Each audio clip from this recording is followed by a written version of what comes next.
안녕하십니까. 더비용 회원 여러분, 청소년 상담사 2급 필기시험 대비를 위한 학습 시간입니다. 오늘은 네 번째 과목인 이상심리학의 마지막 차시 13번째 시간입니다. 교재 위치는 여러분 444페이지가 되겠습니다. 챕터 11이고요. 이번 시간에 우리가 다룰 것은 신경발달장애에 관한 부분을 좀 공부하려고 합니다. DSM-5에는 신경발달장애라고 되어 있고, 우리가 일반적으로 아동기와 청소년기의 발달 과정에서의 어떤 장애를 다루는 것인데요. 제가 하게 보면 신경발달 장애라고 얘기할 수가 있습니다. 이것은 뭐냐면 그 신경적인 그러니까 어떤 생물학적인 요인과 이런 것들이 결부가 되어서 발달의 어떤 정상적인 발달과 함께 이루어지지 못해서 생겨나는 그러한 장애를 얘기하는 것이고요. DSM-5의 첫 번째로 등장하는 그러한 장애 유형입니다. 이러한 신경발달장애 유형은 하위 유형으로 총 6개가 있는데요. 일반적으로 지적장애와 그 다음에 의사소통 장애, 그 다음에 우리가 보통 ADHD라고 하는 주의력 결핍 또는 과잉 행동 장애가 있고요. 그 다음에 운동장애, 제 책에서는 이제 운동장애 중 하나인 틱 장애만 다루고 있는데, 이러한 운동장애가 있고, 그 다음에 자폐 스펙트럼 장애, 그 다음에 학습장애 내지는 특수학습장애, 이렇게 해서 총 6개의 발달상의 장애를 다루고 있습니다. 먼저 지적장애를 보면 444페이지 보게 되면 일반적으로 IQ 70입니다. 우리가 보통 이 IQ 70을 여러분 잘 아시다시피 웩슬러 지능검사에 보면 이거 보통 우리가 경계성 지능이라 그래서 그야말로 우리가 어떤 장애냐 장애가 아니냐의 어떤 판단 기준이 되는 IQ 수준을 우리가 보통 IQ 70이라고 얘기하는데요. 이러한 경계성 지능의 밑으로 있는 그러한 내용으로서 그 이유로 해서 학업의 어떤 저조한 실적이라든가 여러 가지 다른 행동에 있어서도 좀 이렇게 스마트한 행동하지 못하는 그러한 장애를 얘기합니다. 일반적으로 이러한 정신지체에 해당되는 지적장애는 18세 이하에서 발병한다고 보시면 되겠습니다. 그 다음에 의사소통 장애입니다. 대표적인 발달장애의 한 예죠. 그러니까 언어적인 능력이 떨어져서 일반적으로 언어 자체를 습득하기도 힘들어하지만은 또 발음상에 어려운 음성학적인 장애가 있을 수도 있고요. 그 다음에 또 말의 유창성을 돋구어주는 이런 부분에 있어서 어떤 발달적과 반대적인 개념으로 어떤 유창성을 제외하는 그러한 말더듬 장애도 여기에 속한다고 보시면 되겠습니다. 그럼 세 번째로 우리가 봐야 될 내용은 바로 주의력 결핍 또는 과잉 행동 장애라고 해서 많이 걱정들 하는 그러한 장애죠. ADHD입니다. 아동기 때 많이 나타나는 장애로서 지속적으로 주의력이 부족하고 산만하고 좀 과도한 육체적 활동을 한다든가 또 충동적 행동을 하는 그러한 상태를 말하게 됩니다. 일반적으로 정세를 보게 되면 과잉 행동, 충동성 이런 것들이 대표적인 것이고요. 특징 중에 하나가 어떤 하나의 일에 한 곳에 오랫동안 좀 집중을 못하는 막 부산스러운 산만한 그런 행동을 특성을 보이고 있다. 이렇게 정리하면 되겠습니다.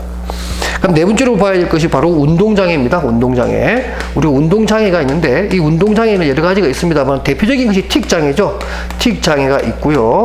그 다음에 또 우리가 발달적 운동조절장애라든가 또는 정형적 동작장애가 있는데 이 운동장애에서 가장 대표적인 것이 틱장애입니다. 틱장애가 또 시험에 잘 나오니까 한번 살펴보도록 하겠습니다. 틱장애는 이렇게 되는데 사실 이건 불어죠. 불어인데 이 틱이라는 말 자체가 어떤 그 근육의 수축 이완이 갑자기 일어나는 현상을 불어식으로 파악하면 티크 또는 틱이라고 합니다. 그래서 불어식의 어떤 용어를 가져와서 틱 장애라고 하는 것이고, 일반적으로 비목적적이죠. 목적 없이 아무런 이유 없이 갑자기 과도한 어떤 행동을 한다든가 근육의 이완이나 불수의근입니다. 자기의 의지와 상관없이 움직이는 그러한 운동장애가 있고, 또 끊임없이 또 자기가 의도하지 않은 말을 반복적으로 막 이렇게 습관적으로 내뱉는 그런 음성틱도 있습니다. 틱 종류가 있는데 일반적으로 행동틱이 있어요. 운동틱이라고 그러는데 육체적인 어떤 움직임이 있는 그런 틱이 있는 반면에 또 음성 소리로서 어떤 의도되지 않은 소리를 반복해서 내는 겁니다. 보통 이 음성틱의 대표적인 것이 바로 모욕증이라고 하는 것이 있습니다. 모욕증. 이 모욕증이라고 하는 것이 이것도 하나의 질병입니다.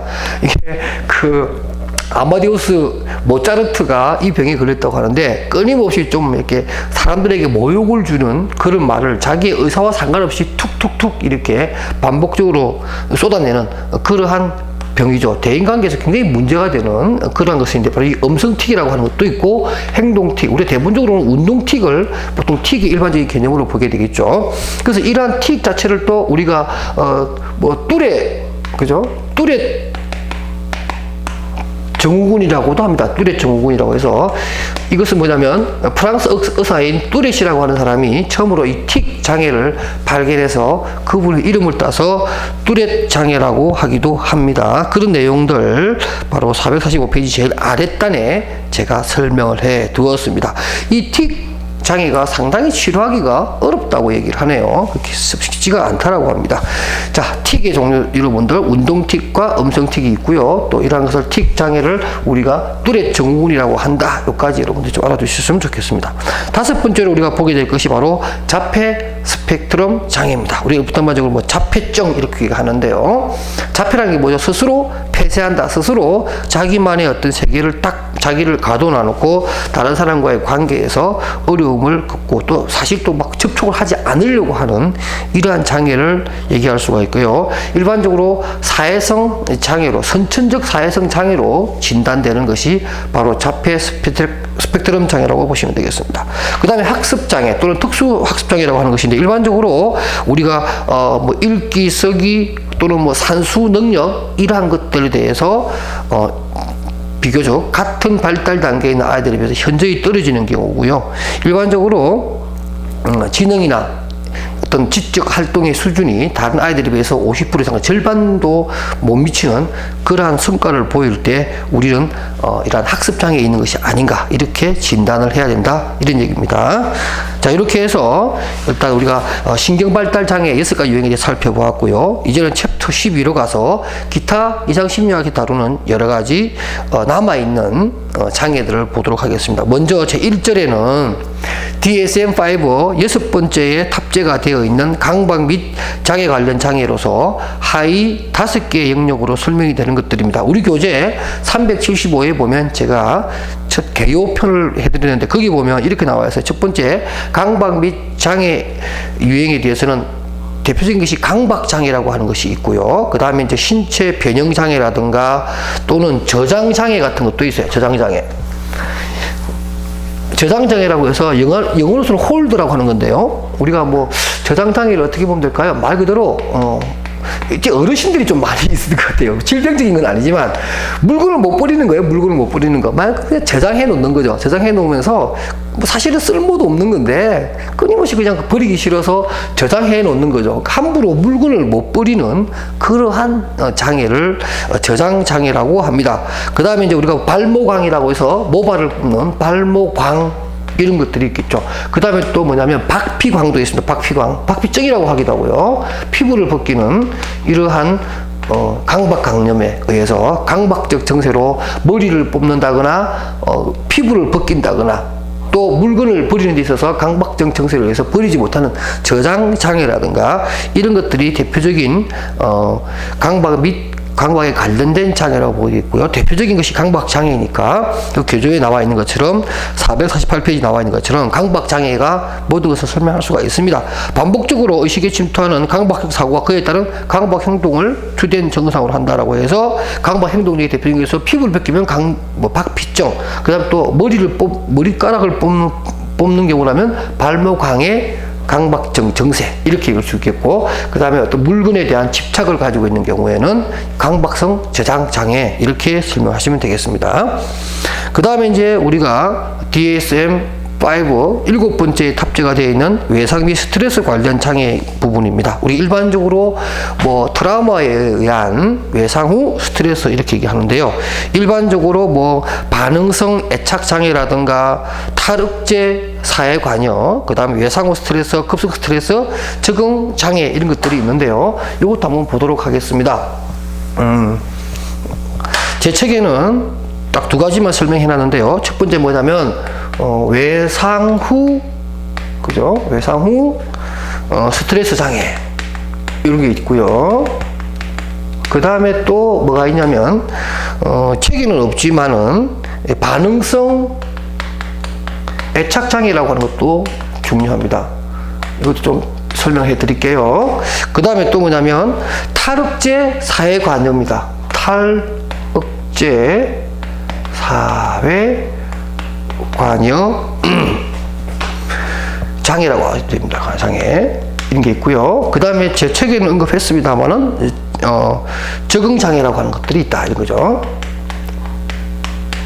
그래서 이게 네 가지를 보게 되면 일반적으로 우리가 반응성 애착 장애는 요 탈억제랑 반대 개념으로 보시면 돼요. 반응성 애착 장애는 뭐냐면 말 그대로 어떤 친밀함을 보여야 되는 상태에서도 친밀함을 하지 않고 아이의 어떤 감정적인 부분이 굉장히 다운돼 가지고 반응이 없는 거예요. 그러니까 애착을 안 보입니다. 애착을 안 보여요. 그러니까 어떤 어릴 때에 여러 가지 뭐 경험들이 있겠죠. 예를 들면 안 좋았던 버림이라든가 이런 것들로 인해 가지고 다른 사람과의 관계를 회피하려고 하는 애착에 있어서의 어려움을 겪는 그러한 장애고요. 탈억제 사회관여 장애라고 하는 것은 뭐냐면 이건 오히려 뭐냐면 지나치게 친밀한 겁니다. 지나치게 친밀함을 보입니다. 그러니까 자기 부모도 아니고 낯선 사람인데 그날 처음 보는 낯선 사람에게도 친밀함을 보이고 애착을 갖게 되는 이러한 상황은 오히려 위에 요 반응성 애착 장애와 반대의 개념으로 이해하시면 되겠습니다. 그런 행동 패턴을 보이는 것을 말하는 것이고요. 이 두 가지 여러분들이 좀 다르다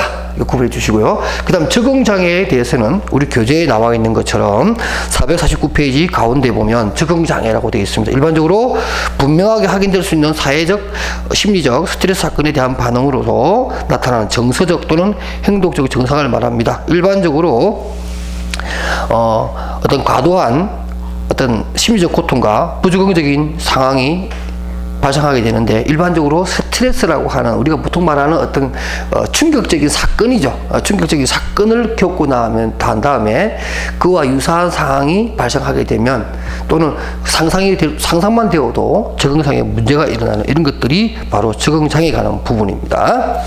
그 다음에 마지막으로 이제 또 제3절에 보게 되면 배설장애에 대한 부분을 설명을 하려고 합니다. 역시 이것도 DSM 11번째 탑재되어 있는 내용인데요. 배설장애입니다. 배설장애는 일반적으로 크게 두 가지가 됩니다만은 또 내용상으로 들어가게 되면 네 가지가 되기도 합니다.